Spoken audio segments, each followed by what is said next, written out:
Badii kana yoo ta'e itti badii dabar. La wanta kana mana nuti mootummaa miti. Qawween qabna, baankiin qabna, nama hidhuu hin dandeenye, nama ajjeesuu hin dandeenye. Wanni nuti dubbannu dubbii qofa. Dubbiin keenya garuu faayidaa hin qabu. Nama maqaa iluutiin fooloo jortu kana gabbuuse iluudhaan miti waan ta'eef. Hin fekkinu. Darbiin suuraa namaa kaatee nama maqaa namaatiin fooloo joratu. Sana keessatti na hubaddaa. Kanaafi ati qottuu nagee lallabii qottu waan barbaadde jijjiira kun achi. Waan akkasii kun ati maa nama oofte qoy hoola qotiyyoo. Okay, thank you.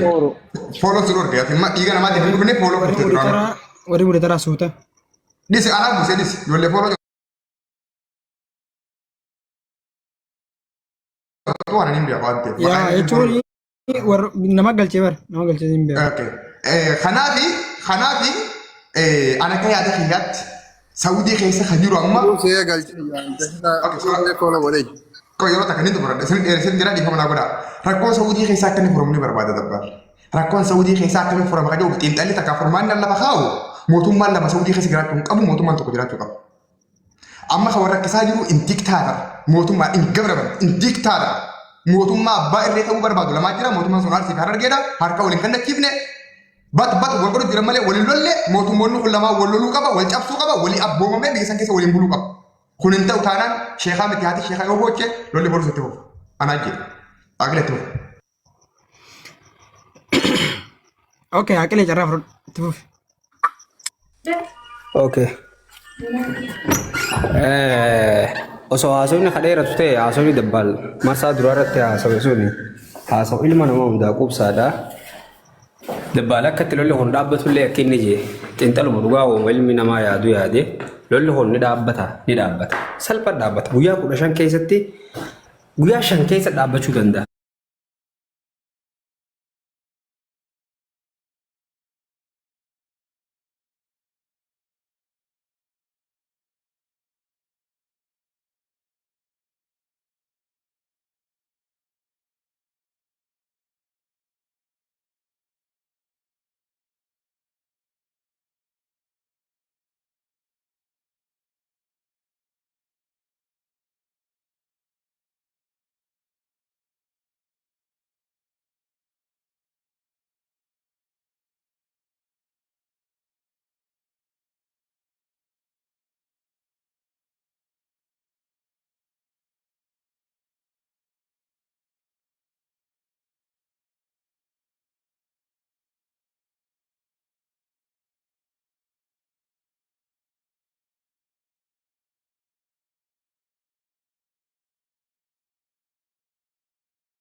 Sirriitti makiinaan deemanii ijoollee wallootiif meeshaa walloodhaa deebisan. Walloon guyyaa tokko gabbaatee nama keenya zaa hangana keessatti jawwaalli sun ni deebi'amoo hin deebi'u qofettee viidiyoo daleeti. Fedhu namni fooloo nama 5 yoo dalage jechi walloo ni dhagahama. Deebisne jaanitti viidiyoo waraabanii harargee seenee qabne. Namni kun waan harargee ta'eef qabame malee ilma walloo ta'uu osoo beekne dhiifama nuti hin qabnu jaan. Kun maal mul'isa? Kun walloon mootee injifattee aarsiin harka kan ta'ee fi ganaa balbala walloo bahuu hin deemtu. Jimmaa fi qabanii turan viidiyoo takka. Ijoolleen jimmaa gabbaatee halkan tokkotti nama 20 fidee cafaquu turte. Jarri jimmaa musiibaa ta'uu harkanii amma nama jimmaa tokkicha ijoolleen arsiidhaa. Qabuu dhiisii haasawaa jimmaa wajji wal qabuu san dhiisan akka lola guddaa osoo hin taane halkanuma takka qofatti yoo xiqqaate gamanaa gasti arsiitti gama siyaasitti kun uummanni badaadha. Bakka isin namni harka keessaan qabu jettan irratti baay'ee nama harka keessaa qaba. Guruppiin qabanii guruppii jira tan harargee malee walloos jimmaas dhiisaa jettu jira. Kun xiyyeeffannaan hararguma qabuu fooloos itti guddifachuu beekamtii itti argachuu olaantummaas maarree kiingiin kun asitti dalaga. Namni dhugumaan lolli akka dhaabbatu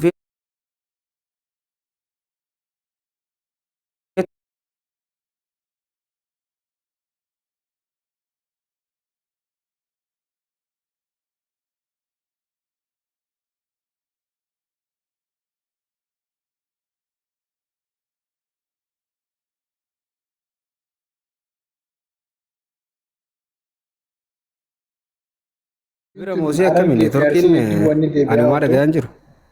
Malee neetworkiin si biraa neetworkiin keetu Jecha ati dhageessaa? sirri jira sirri jira. Dhaga'uutiin jedhee.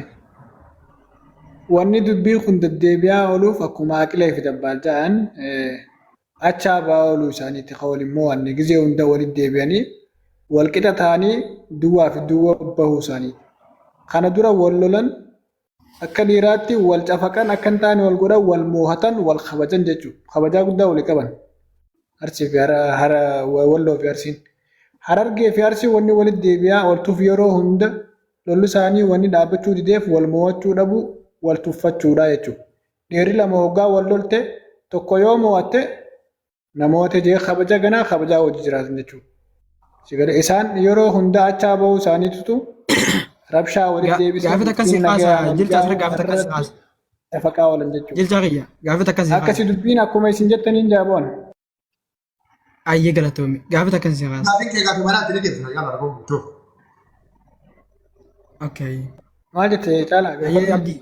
Ayyee abdii booda sin gaafa dhayyee. Abdii itti fuucarraa. Dubbadhu. Abdii Harargee. Yoo bira jiraate dubbadhu. Ni dhaga'ama. Okay. Ammoo abdii osoo dubbanne dura abdii osoo dubbanne dura obbo Takka waan sun dubbachuu qabdan asitti amma ka dubbachaa jirru xiinxala takkaa yaada takkaa mariidha malee labsii waraanaa labsii hooggansaa keessa hin jirru qabaa hin qabin hanjina. Labsii irra hin jirru hoggaa dubbattan yaaduma akkam dhaabbataa maaliif ka'ee akkamtu ta'uu danda'a qofa yoo dubbanne malee akka nama labsuu takka akka nama ageeju takka akka nama lola kana jajjabeessuutti hoggaa dubbattan afaan keessatti wanna goraa dubbadhaa dhiifama. Lola labsuu osoo hin taane nuti nama lola kana keessa jiru miti. Yeroo hedduu lola kanarratti wanti deemu jiru yoo jiraate dhuguma rabbii san dubbachuudhaaf rabbiin dhugaarraa kan rabane dhugaa dubbattee yoo duute rakkoolee hin qabu. Jalqabni dubbii tanaa akkuma reefuu isinuu jettan bakki inni irraa ka'uu jiru ni beekamti. Ijoolleen ammaan tana dheengadda mucaa qabde tuni sababa maalii akka qabde baruun sababa ijoollee Harargee mucaa san qabanii akkasiin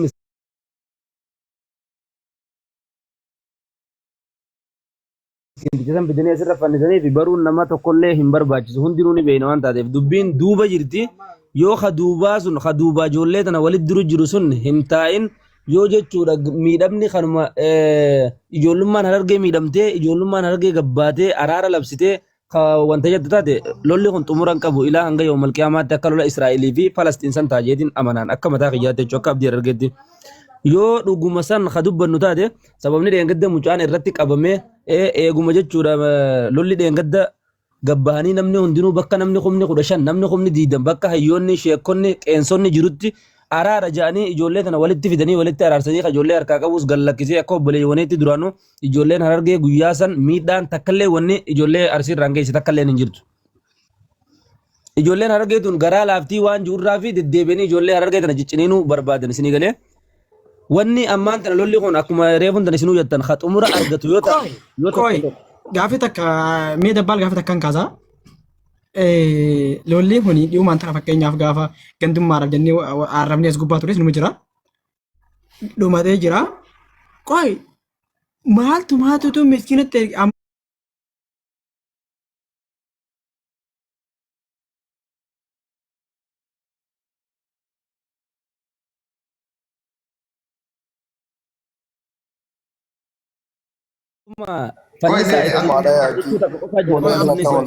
abdii qoy.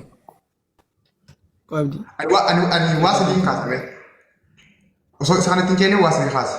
Tokkoffaa jeequmsi kun maalirraa maddaa isa jiru. Jeequmsi kun tokkoffaa waan poointiin isaa tuffiidha. Tokko naa qabaddaa. Tuffii jechuun maal jechuudha kan jedhu hiikkaasaa waliin dishineerii bal'ifnee haasofnu yoo sa'aatii qaban. Tokko tuffiidha. Lammaffaan anummaadha. Barbaacha maqaa. Because daandii isaa qabee jiran dagatinaa.